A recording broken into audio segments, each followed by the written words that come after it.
प्रिय विद्यार्थियों, online classes में आपका पुनः स्वागत है। राजनीति विज्ञान बीए थर्ड ईयर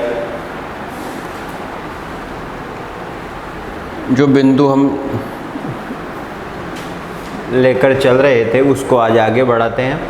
पोस्ट वार डेवलपमेंट चेंजेज और ट्रेंड्स, द्वितीय विश्व युद्धोत्तर परिवर्तन, विकास और मुख्य प्रवृत्तियाँ, इस बिंदु पर चर्चा कर रहे थे और इसके कुछ बिंदुओं पर हमने विस्तार से बातचीत भी की थी। आज इसी चर्चा को आगे बढ़ाते हुए कुछ और घटनाओं का, कुछ और प्रवृत्तियों का और कुछ और विकासों का यहाँ जिक्र हम करना चाहेंगे। जैसा कि हम प्रारंभ से ही इस बात को जान रहे हैं, सीख रहे हैं कि विश्व युद्ध के बाद और विश्व युद्ध के पहले जो वैश्विक राजनीति का परिदृश्य है उसमें आमूलचूल परिवर्तन है। विश्व युद्ध से पहले की जो वैश्विक राजनीति है उसमें केवल और केवल यूरोप का प्रतिनिधित्व है। वह यूरोप सेंटर्ड जो है इंटरनेशनल पॉलिटिक्स की श्रेणी में आती है, वास्तव में एक अंतर्राष्ट्रीय राजनीति के स्वरूप में नहीं आती है। लेकिन विश्व युद्ध के बाद सबसे बड़ा परिवर्तन ये देखने को मिला कि राजनीति जो है वो वैश्विक से हटके अंतर्राष्ट्रीय राजनीति में बदल गई है। वह केवल अब कुछ देशों के बीच के राजनयिक संबंध मात्र नहीं रह गई है, सही अर्थों में अंतर्राष्ट्रीय राजनीति का स्वरूप उसने प्राप्त कर लिया है। यद्यपि अंतर्राष्ट्रीय राजनीति को ऐसा नहीं कह सकते कि महायुद्ध के बाद ही शुरू हुई हो, लेकिन उसने अपने वास्तविक स्वरूप को जो है महायुद्ध के बाद से ही धीरे धीरे लगातार प्राप्त करना प्रारंभ किया। तो निष्कर्ष रूप में हम ये समझें कि अंतर्राष्ट्रीय राजनीति विश्व युद्ध के बाद की जो परिस्थितियां हैं ये विश्व युद्ध के पूर्व की परिस्थितियों से एक पृथक राजनीतिक परिदृश्य का निर्माण कर रही हैं, राष्ट्रों के आपसी संबंधों का निर्माण कर रही हैं और उन मुद्दों को बदल रही है जिनके आधार पर वैश्विक राजनीति प्रभावित होती हैं। जैसा कि आगे चल के भी हम पढ़ेंगे, तेल कूटनीति के नाम से भी हम जिक्र करेंगे। अंतर्राष्ट्रीय जो न्यू इकोनॉमिक वर्ल्ड ऑर्डर है उसका भी हम यहाँ पर जिक्र करेंगे अगले बिंदुओं में, अगले चैप्टर्स में हम अध्ययन करेंगे। तो ये इसके बदलते हुए ट्रेंड्स का ही स्वरूप है। आज कुछ महत्वपूर्ण मुद्दों पर चर्चा हम करेंगे, जैसे कि इस व्यवस्था में यूएनओ जैसी अंतर्राष्ट्रीय संस्थाओं का निर्माण होता है।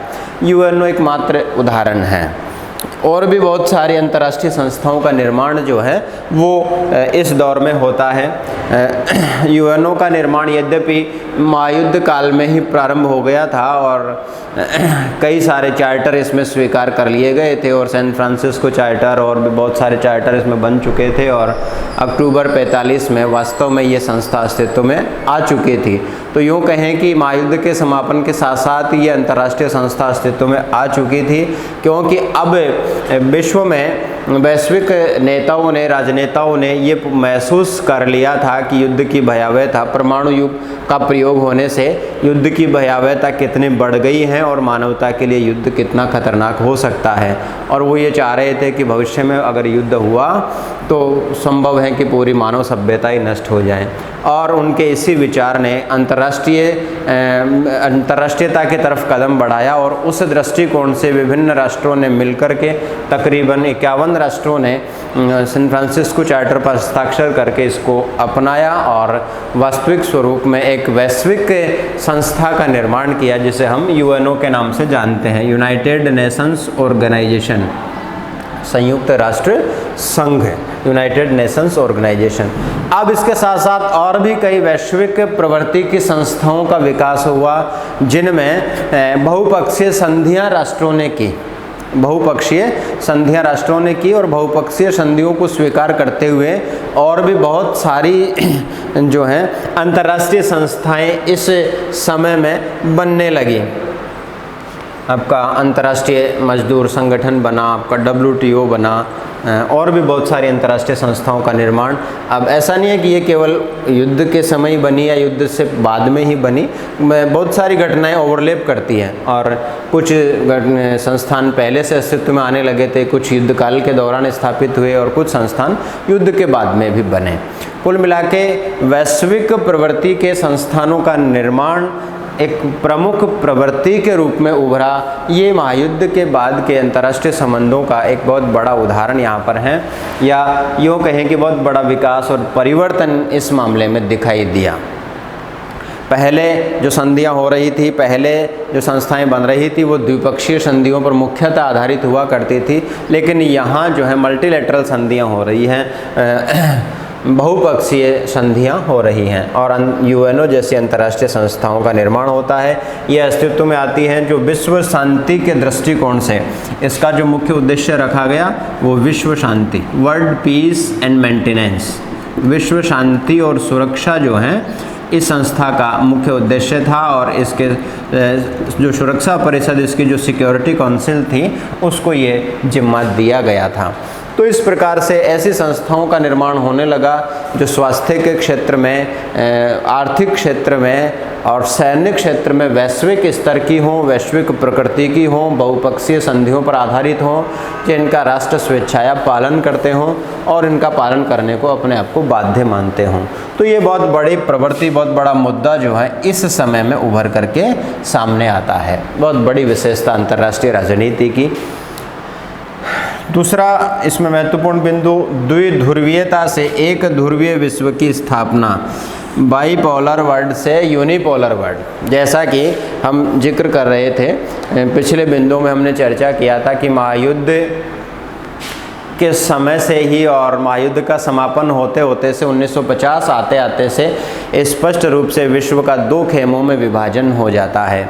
युद्धकालीन मित्र राष्ट्रों की मित्रता पर संकट आ जाते हैं, उसका बड़ा कारण अणुबम का प्रयोग था, और युद्धकालीन जो मित्र राष्ट्र थे उनकी मित्रता स्थायी रूप से जो है टूट जाती हैं। अब अमेरिका और सोवियत संघ एक दूसरे के आमने सामने आ जाते हैं। 1950 आते आते दोनों एक दूसरे के सामने शत्रु के रूप में खड़े दिखाई देते हैं, विरोधी के रूप में खड़े दिखाई देते हैं, जिसका विरोध प्रदर्शन पहले सार्वजनिक मंचों से प्रारंभ होता है, धीरे धीरे कटुता में बदलते हुए सैनिक संघर्ष की स्थितियों तक पहुंचने लगता है। यद्यपि सैनिक संघर्ष न होकर के ये शीत युद्ध में बदल जाता है और वैश्विक राजनीति के दो ध्रुव स्थापित हो जाते हैं। यूरोप से निकल करके एक ध्रुव पंजीवादी विचारधारा के साथ संयुक्त राज्य अमेरिका में चला जाता है, दूसरा जो है सुदूर साइबेरिया की तरफ जो है रूस में, सोवियत संघ में चला जाता है। और ये खींचतान जो है 1989-1990 तक चलती रहती है। तो ये जो स्थितियाँ थी वो द्विध्रुवीयता की स्थितियाँ कहलाई। अब इसमें एक बहुत बड़ा परिवर्तन, बहुत बड़ा जो विकास आया, जो परिवर्तन आया वो ये था कि दिसंबर 91 में जो है सोवियत संघ का पतन हो जाता है और सोवियत संघ के पतन के साथ ही द्विध्रुवीयता का जो विश्व था राजनीतिक रूप से वह द्विध्रुवीयता समाप्त हो जाती है और वैश्विक शक्ति केंद्र के रूप में केवल यूएसए ही बच जाता है और एक तरीके से जो है यूनिपोलर वर्ल्ड सामने आ जाता है। एक ध्रुवीय विश्व की स्थापना, द्विध्रुवीयता से एक ध्रुवीयता की तरफ विश्व बढ़ जाता है और वैश्विक राजनीति के दृष्टिकोण में, वैश्विक राजनीति के पटल पर, वैश्विक राजनीति के परिप्रेक्ष्य में संयुक्त राज्य अमेरिका ही सबसे बड़े मुखिया के रूप में उभर के सामने आता है। उसकी एक तरीके से दादागिरी प्रारंभ हो जाती है, वैश्विक मामलों में मनमर्जी प्रारंभ हो जाती है, क्योंकि अब उसके बराबर का जो दूसरा ध्रुव था वो साम्यवाद के तहस नहस होने के साथ ही सोवियत संघ का पतन होकर मात्र रूस रह जाता है, जो अब पूर्ववर्ती सोवियत संघ की भांति शक्तिशाली नहीं रह गया था और अमेरिका के साथ में वास्तविक प्रतिरोध की स्थितियों में भी नहीं रह गया था। अमेरिका की वैश्विक राजनीति में एक तरीके से ध्वंस प्रारंभ हो जाती है, चौधराहट प्रारंभ हो जाती है, जिसका ताज़ा तरीन उदाहरण उस समय के लिए खाड़ी युद्ध को कहा जा सकता है। खाड़ी युद्ध में अमेरिकी दादागिरी का एक नमूना देखने को मिलता है। तो इस प्रकार से द्विध्रुवीयता से एक ध्रुवीय विश्व की स्थापना हो जाना 90 के दशक की एक बहुत बड़ी परिघटना है, या वैश्विक राजनीति का बहुत बड़ा परिवर्तन इसको कहा जा सकता है। एक महत्वपूर्ण बिंदु इसका। अब इससे आगे और हम इसी बात पे जिक्र करेंगे। अब जो एक द्विध्रुवीय विश्व था, उस द्विध्रुवीय विश्व से एक ध्रुवीय विश्व की स्थापना हुई। एक ध्रुवीय विश्व से पुनः बहुकेंद्रवाद या बहुध्रुवीयता की तरफ विश्व बढ़ने लगा। बहुकेंद्रवाद या बहुध्रुवीयता की तरफ विश्व बढ़ने लगा। यहाँ पर ध्रुव से हमें स्पष्ट समझ लेना है कि हम भौगोलिक ध्रुवों की बात नहीं कर रहे हैं, राजनीतिक रूप से स्थापित ध्रुव यानी राजनीतिक रूप से स्थापित शक्ति केंद्रों की बात हम यहाँ कर रहे हैं। तो महायुद्ध के बाद से लेकर 1989-90 तक जो द्विध्रुवीय स्थितियां बनी हुई थी, वो पुनः 90 के दशक में एक ध्रुव में तब्दील हो जाती है। अमेरिका उसका मुखिया बन जाता है, अपनी धौंस पट्टी सब राष्ट्रों पे जमाने लगता है। लेकिन 90 का दशक समाप्त होते होते से और 2000 से आगे जब विश्व बढ़ने लगता है तो जो है पुनः एक ध्रुवीयता से बहुध्रुवीयता या बहुकेंद्रवाद की स्थितियां दिखाई देने लगती हैं। और अंतर्राष्ट्रीय राजनीति के कई सारे विद्वानों के अनुसार जो हैं चीन के द्वारा 1964 में अणु बम बना लेना और 1967 में हाइड्रोजन बम बना लेना, ये दो बड़े कारण थे जिसने रूस और अमेरिका दोनों के लिए एक तरीके से चुनौती उत्पन्न कर दी। और अब जो है वह उनको चुनौती देने में सक्षम हो गया। जो द्विध्रुवीयता थी एक ध्रुवीयता में बदलती है और एक ध्रुवीयता पुनः बहुकेंद्रवाद या बहुध्रुवीयता की तरफ बदलने लगती है और विश्व में कई सारे शक्ति केंद्र उभरते हैं। जैसे एशिया की अगर हम बात करें तो भारत, चीन और जापान, भारत, चीन और जापान जो है विश्व के नए शक्ति केंद्रों के रूप में उभर रहे हैं। मध्य पूर्व की अगर हम बात करें तो मध्य पूर्व में तेल उत्पादक जो देश हैं वह वैश्विक राजनीति पर अपना बड़ा प्रभाव डाल रहे हैं, जिसको आगे हम ऑयल डिप्लोमेसी नामक चैप्टर में, तेल कूटनीति नामक चैप्टर में इसका विस्तार से अध्ययन करेंगे। तेल उत्पादक जो ओपेक के जो राष्ट्र हैं वो यहाँ पर वैश्विक राजनीति पर अपना बड़ा प्रभाव दिखाने लगे हैं। यूरोप की अगर हम बात करें तो फ्रांस और जर्मनी का प्रभाव जो है नज़रअंदाज नहीं किया जा सकता है। तो अब पुनः कई सारे शक्ति केंद्र विश्व में उभरने लगे हैं राजनीतिक रूप से, जिनकी शक्ति को नज़रअंदाज नहीं किया जा सकता है। या लैटिन अमेरिकी देशों में भी और कई सारे देश सामने आते हैं जिनकी शक्ति केंद्र को अब नज़रअंदाज नहीं किया जा सकता है। अफ्रीका महाद्वीप में भी कुछ राष्ट्रों की प्रगति देखने को मिलती है जिनको नज़रअंदाज नहीं किया जाना चाहिए। तो इस प्रकार वैश्विक शक्ति संतुलन के दृष्टिकोण से अब कई सारे शक्ति ध्रुव जो है विश्व में पनप रहे हैं। तो अब एक ध्रुवीय विश्व की बात हम नहीं कर सकते हैं, बहुध्रुवीय विश्व की बात करना अंतर्राष्ट्रीय राजनीति के विशेषज्ञों के अनुसार उचित होगा, या बहुकेंद्रवाद या बहुशक्ति केंद्रों का शब्द यहाँ पर प्रयोग में लाना बहुत लाजमी होगा। तो इस प्रकार से शक्ति के केंद्र अब केवल अमेरिका के पास में नहीं रहा, शक्ति केंद्र के बहुत सारे राष्ट्रों में शक्ति केंद्र उभर रहे हैं जिनको अंतर्राष्ट्रीय राजनीति के दृष्टिकोण से नज़रअंदाज नहीं किया जा सकता है, जैसा कि उदाहरण हमने यहाँ पर लिया। ये भारत एशिया की अगर हम बात करें तो भारत, चीन और जापान ऐसे शक्ति केंद्र हैं जो वैश्विक राजनीति को किसी भी दिशा में मोड़ देने में सक्षम हैं, या इनकी समस्याओं को नज़रअंदाज नहीं किया जा सकता, या विश्व में घटने वाली घटनाएं जो हैं इन पर प्रभाव डाले बिना और इनसे प्रभावित हुए बिना नहीं रह सकती हैं। तो अब बहुध्रुवीयता या बहुकेंद्रवाद का जिक्र हम यहाँ पर करेंगे। ये बहुत बड़ा परिवर्तन यहाँ पर। अब इसके बाद में जो मुख्य बिंदु हैं वो है तीसरे विश्व का बढ़ता महत्व। अंतर्राष्ट्रीय जो संबंध हैं, अंतर्राष्ट्रीय जो रिलेशनशिप है, अंतर्राष्ट्रीय जो राजनीति है, उसमें तीसरे विश्व का महत्व बढ़ रहा है। बहरहाल हमारे लिए संक्षेप में जान लेना उचित है कि तीसरा विश्व क्या है, या किसे तीसरी दुनिया हम कहते हैं, तीसरा विश्व किसको कहते हैं। वैसे तो अलग अलग लेखकों ने अलग अलग विचार इस बारे में दिए हैं। कुछ लेखकों ने 3 दुनियाओं की कल्पना की है, कुछ लेखकों ने 5 दुनियाओं की भी कल्पना की है। फ़िलहाल हम तीसरी दुनिया की बात यहाँ पर करना चाहेंगे। नई दुनिया के रूप में आप अमेरिकी महाद्वीप की बात करते हैं और प्राचीन दुनिया के रूप में एशिया और यूरोप की बात की जाती है। एशिया या किसी ज़माने में हम यूरेशिया शब्द भी लेखकों ने लिखे हैं। तो यूरेशिया महाद्वीप की गिनती प्राचीन दुनिया में और नई दुनिया की गिनती अमेरिकी महाद्वीप में।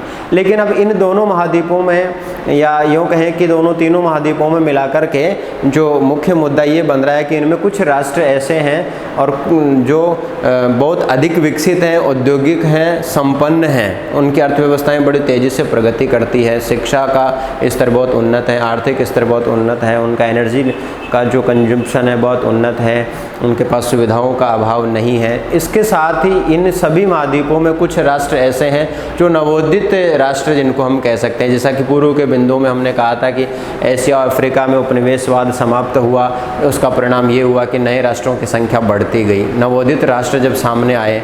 अब ये जो नवोदित राष्ट्र थे ये इन्हीं महाद्वीपों में स्थित है जहाँ पर विकसित देश भी हैं। तो एशिया में भी ऐसे देश हैं, अमेरिकी महाद्वीपों में भी ऐसे देश हैं, एशिया में भी अफ्रीका में भी ऐसे देश हैं। तो ये देश जो नवोदित राष्ट्र हैं या महायुद्ध के आसपास और उसके बाद के समय में जिनको स्वतंत्रता मिली है और इसके बाद में इन्होंने अपने राष्ट्रीय सरकारें, जनतंत्रवादी सरकारें स्थापित करके अपना विकास करना प्रारंभ किया है, तो इन राष्ट्रों को जैसे हम विकास के दृष्टिकोण से पिछड़े राष्ट्र मानते हैं और ये राष्ट्रों का समूह है तीसरी दुनिया कहलाता है। इसमें एशिया, अफ्रीका और लैटिन अमेरिका के राष्ट्रों को शामिल किया गया है, जिनकी अर्थव्यवस्थाएं मुख्यतः प्रथम प्रकार के स्तर पर है, उत्पादन के स्तर पर जिनकी अर्थव्यवस्थाएं हैं, जिनकी अर्थव्यवस्था मुख्य रूप से कृषि और कृषि से जुड़े व्यवसायों पर आधारित हैं, जिनकी समान रूप से समस्याएं हैं, शिक्षा की समस्या सब में है, गरीबी की है, बेरोजगारी की है, भुखमरी की समस्याएं, कमोबेश रूप से इनकी समस्याएं समान हैं, कमोबेश रूप से इनकी आर्थिक स्थितियां समान हैं और ये नए स्वतंत्र राष्ट्र हैं और आर्थिक विकास के दृष्टिकोण से पिछड़े हुए हैं। अर्थव्यवस्थाओं के दृष्टिकोण से अब ये प्राइमरी सेक्टर में चल रही है इनकी अर्थव्यवस्थाएं और उस दृष्टिकोण से पिछड़े हुए राष्ट्रों का ये जो समूह है वही तीसरी दुनिया के नाम से जो है परिभाषित किया जाता है। और मुख्यतः एशिया, अफ्रीका और लैटिन अमेरिका के अविकसित, अल्प विकसित या जो विकास की दिशा में प्रयास कर रहे हैं, विकासशील भी जिनको कह सकते हैं, इन राष्ट्रों के समूह को यहाँ पर तीसरी दुनिया कहा गया है। तो तीसरी दुनिया का जो महत्व है, तीसरे विश्व का जो महत्व है वो एक बहुत बड़ा परिवर्तन या बहुत बड़ी प्रवृत्ति यहाँ पर है। अब महत्व कैसे है, जैसा कि प्रारंभ में हमने चर्चा किया था कि महायुद्ध से पहले यूरोप सेंटर्ड विश्व था, यूरोप सेंटर्ड इंटरनेशनल पॉलिटिक्स हुआ करती थी, उसके बाद में सेंटर बदले, अमेरिका और सोवियत संघ सामने आए, उसके बाद में जो है दोनों में शीत युद्ध प्रारंभ हुआ और 90 के दशक में आके सोवियत संघ का विघटन हुआ और द्विध्रुवीयता से यूनिपोलर वर्ल्ड बन गया। अब प्रश्न ये है कि जैसे यूएनओ का गठन इन्होंने किया, यूएनओ में अंतर्राष्ट्रीय राजनीतिक निर्णय जब किए जाने लगे तो पहले तो इन्हीं देशों का प्रभाव चलता रहा, लेकिन अब तीसरे विश्व के देशों का एक ऐसा समूह विकसित हो चुका है जिसको हमने गुटनिरपेक्ष आंदोलन में भी जिसका जिक्र किया था कि बहुत सारे तीसरे विश्व के देश इस आंदोलन के भी सदस्य बने थे। अब ये वैश्विक राजनीतिक मंचों पर न केवल यूएनओ बल्कि और भी जितने राजनीतिक मंच और जितने वैश्विक जो संधियां हो रखी हैं, इन संधियों में अपने न्यूमेरिकल कैपेसिटी में अपनी स्ट्रॉन्ग जो अपीयरेंस हैं ये प्रदर्शित वहाँ पर कर रहे हैं, क्योंकि अब संख्या बल के हिसाब से विकसित राष्ट्रों के लिए आवश्यक है कि वह इन अंडर डेवलप्ड कंट्रीज़ को, थर्ड वर्ल्ड के कंट्रीज़ को अपने साथ में लेवे, अन्यथा वह न्यूमेरिकल कैपेसिटी हासिल नहीं कर सकते हैं और वैश्विक मुद्दों पर कोई निर्णय इनकी उपस्थिति के बिना संभव नहीं है। यद्यपि विकास के दृष्टिकोण से पिछड़े हैं, अर्थव्यवस्थाओं के दृष्टिकोण से पिछड़े हैं, एजुकेशन रोजगार में पिछड़े हैं, लेकिन उसके बावजूद अंतर्राष्ट्रीय संस्थाओं में न्यूमेरिकल कैपेसिटी के हिसाब से और इनके जो बाहर इन्होंने जो मंच बना रखे हैं उन मंचों के जो इनकी जो स्ट्रॉन्ग अपीयरेंस वहाँ पर सामने आती है उसके हिसाब से अब वैश्विक मंचों पर इनकी उपस्थिति महत्वपूर्ण हो गई है और वैश्विक निर्णयों में विकसित राष्ट्रों को इन्हें साथ लेना आवश्यक हो गया है। ये बहुत बड़ा ट्रेंड उभर करके सामने आया है। अब विकसित राष्ट्र केवल अपनी इच्छा से वैश्विक नीतियों को नहीं थोप सकते हैं। यहाँ पर हम एक उदाहरण लेना चाहेंगे। पर्यावरण की सुरक्षा के दृष्टिकोण से जितने भी वैश्विक सम्मेलनों का आयोजन किया जा रहा है, जितने भी ग्लोबल समिट इसमें हो रहे हैं, तो भारत और ब्राज़ील की मुख्य आपत्तियां यहाँ पर सामने आती हैं और इनकी आपत्तियों को दरकिनार करके जो विकसित राष्ट्र जो हैं वो आगे अपने निर्णय नहीं थोप सकते हैं। और कई समिट्स में, कई सम्मेलनों में भारत और ब्राज़ील ने एक स्ट्रॉन्ग अपीयरेंस के रूप में अपना पक्ष रखा है और अपनी बातें अब या अपने विचारों के अनुसार वैश्विक विचारों को मोड़ने में सक्षम भी हुए हैं। जैसे कि पर्यावरण की सुरक्षा के लिए विकसित राष्ट्रों ने विकासशील राष्ट्रों पर बोझ लादना प्रारंभ कर दिया। बोले ये राष्ट्र जो है अपने यहाँ कार्बन उत्सर्जन कम करें, कार्बन डाइऑक्साइड का उत्सर्जन कम करें, ऐसा करेंगे तो इनकी इंडस्ट्री प्रभावित होगी या इनका जो भौतिक विकास है वो रुकेगा। तो भारत और ब्राज़ील का स्ट्रॉन्ग वहाँ पर एक तर्क जो दिया जाता है वो ये है कि पर्यावरण का सर्वाधिक नुकसान विकसित राष्ट्रों ने किया है।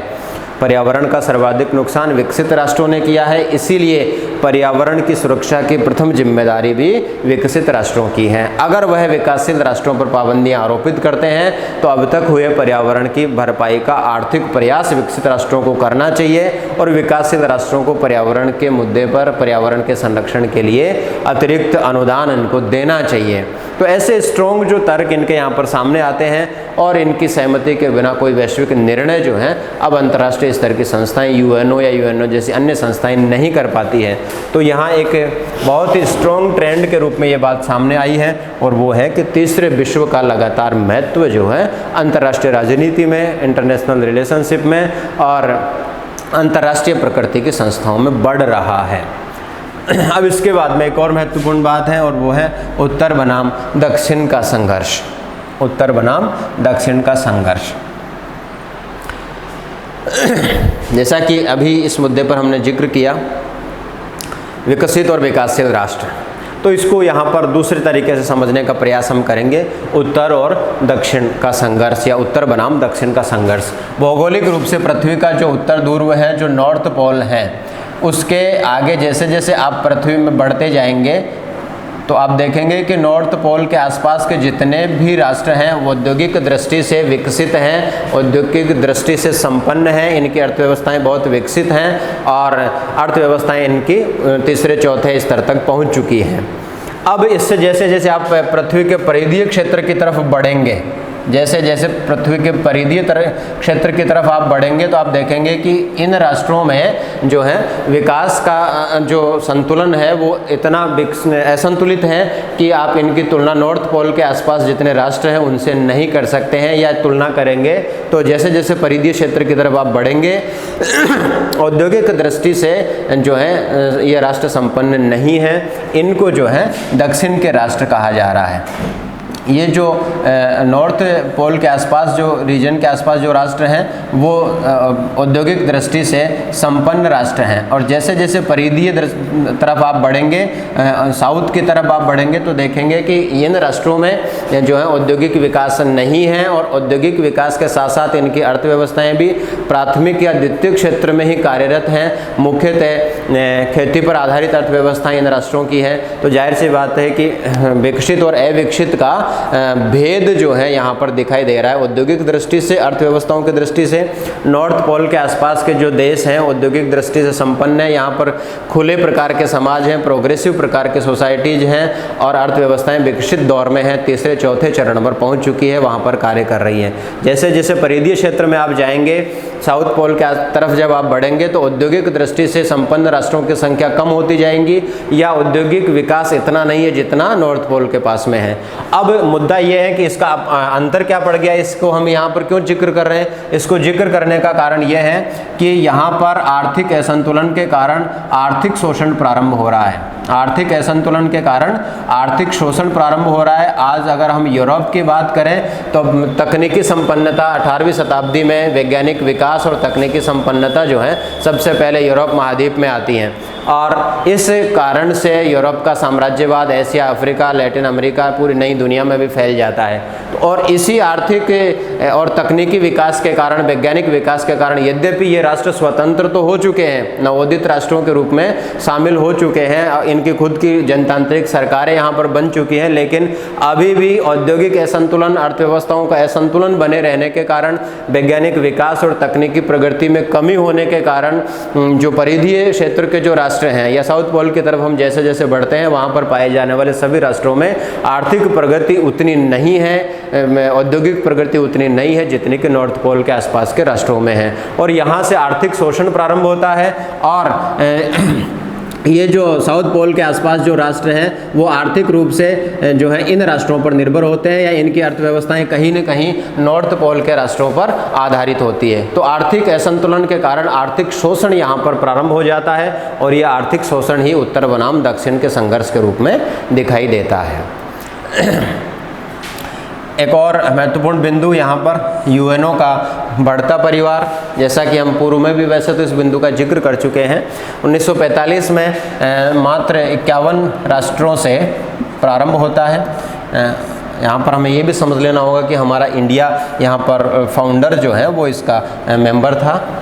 यद्यपि उस समय हम स्वतंत्र नहीं है, लेकिन उच्चायुक्त 1935 के अधिनियम में एक उच्चायुक्त का पद की स्थापना करके और भारत का हाई कमिश्नर जो है ब्रिटिश गवर्नमेंट ने बना दिया था और भारत के हाई कमिश्नर ने वहाँ पर रिप्रेजेंट किया था। इसीलिए स्वतंत्रता से पूर्व ही ये माना जाता है कि भारत यूएनओ का सदस्य था। तो फाउंडर राष्ट्रों में से था, इन 51 में से भारत एक था। अब बढ़ता बढ़ता जो है काफ़ी आगे 190, 92, 93 तक पहुँच चुका है। तो ये जो मुद्दा है वो ये स्थापित करता है कि यूएनओ का परिवार बढ़ रहा है। अब जैसा कि शुरू में हमने जिक्र किया था कि यहाँ पर घटनाओं की एक चेन बन रही है, एक आंवली बन रही है, सीरीज बन रही है। एक उदाहरण लिया था, जैसे जैसे यूरोपियन प्रभुत्व का अंत होता है, साम्राज्यवाद और उपनिवेशवाद समाप्त होता है, साम्राज्यवाद और उपनिवेशवाद समाप्त होता है, तो नवोदित स्वतंत्र राष्ट्रों की संख्या में वृद्धि होती है। नवोदित स्वतंत्र राष्ट्रों की संख्या में वृद्धि होती है तो वो यूएनओ की सदस्यता ग्रहण करते हैं और यूएनओ का परिवार बढ़ता जाता है। जैसा कि हमने जिक्र किया था कि 1960 में एक ही महीने में अफ्रीका महाद्वीप के 16 राष्ट्रों ने यूएनओ की सदस्यता ग्रहण की थी। तो ये एक तरीके से इस संख्या में इजाफा, एक बूस्ट इजाफा यहाँ पर दिखाई देता है। तो यूएनओ का बढ़ता परिवार भी वैश्विक राजनीति की एक मुख्य प्रवृत्ति के रूप में दिखाई दे रहा है। अब इसके बाद में वैसे तो इन घटनाओं का हम जिक्र कर चुके हैं, लेकिन एक विकास के रूप में आप गिना सकते हैं कि अमेरिका का महाशक्ति के रूप में स्थापन होना है, संयुक्त रूस का महाशक्ति के रूप में स्थापित होना है, यूरोप महाद्वीप का रिकंस्ट्रक्शन होना है। सबसे महत्वपूर्ण घटना है यूरोप महाद्वीप का पुनर्गठन होना या उसका रिकंस्ट्रक्शन होना, पुनर्संगठन होना। महायुद्ध में जैसा कि हमने पूर्व में भी चर्चा किया था कि सबसे बड़ी हानि जो हुई थी वो यूरोप महाद्वीप की हुई थी और जो सुपर पावर का कंसेप्ट जो महायुद्ध तक यूरोप के पास में था, अब वह यहाँ से हट गया था और अमेरिका और सुदूर जो है नॉर्थ की तरफ चला गया था और यूरोप महाद्वीप का सब तरीके से पराभव हुआ, पतन हुआ। सैनिक दृष्टिकोण से बड़ी पराजय यूरोप की हुई, इसके साथ ही आर्थिक दृष्टिकोण से यूरोप की पराजय हुई और भी बहुत सारे जो नुकसान हुए वो यूरोप महाद्वीप को हुए। यूँ कहें कि यूरोपीय प्रभुत्व का ही अंत कर दिया महायुद्ध ने। इससे बड़ा परिवर्तन और वैश्विक राजनीति में नहीं देखा जा सकता है। लेकिन सने सने यूरोप ने अपने आप को रिकंस्ट्रक्ट करना प्रारंभ किया और कई सारे संगठन बने, जैसे यूरोपियन कॉमन मार्केट की हम बात करते हैं और भी यूरोपीय संघ जो यूरोपियन यूनियन बनता है या राष्ट्रों में आपस में जो है मेल मिलाप भी बढ़ते हैं और एक प्रकार से यूरोप शक्ति संपन्नता की तरफ पुनः बढ़ने लगता है। जैसा कि हम कह रहे थे कि जो है फ्रांस और जर्मनी की शक्ति को नज़रअंदाज यूरोप महाद्वीप में किया जाना संभव नहीं है वर्तमान दौर में। तो यूरोप महाद्वीप का पुनर्संगठन होना जो है इस काल की बड़ी परिघटना के रूप में सामने आता है। ये तो पोस्ट वार चेंजेस, डेवलपमेंट्स और ट्रेंड्स में मुख्य चर्चा हमारी यहाँ पर संपन्न होती है।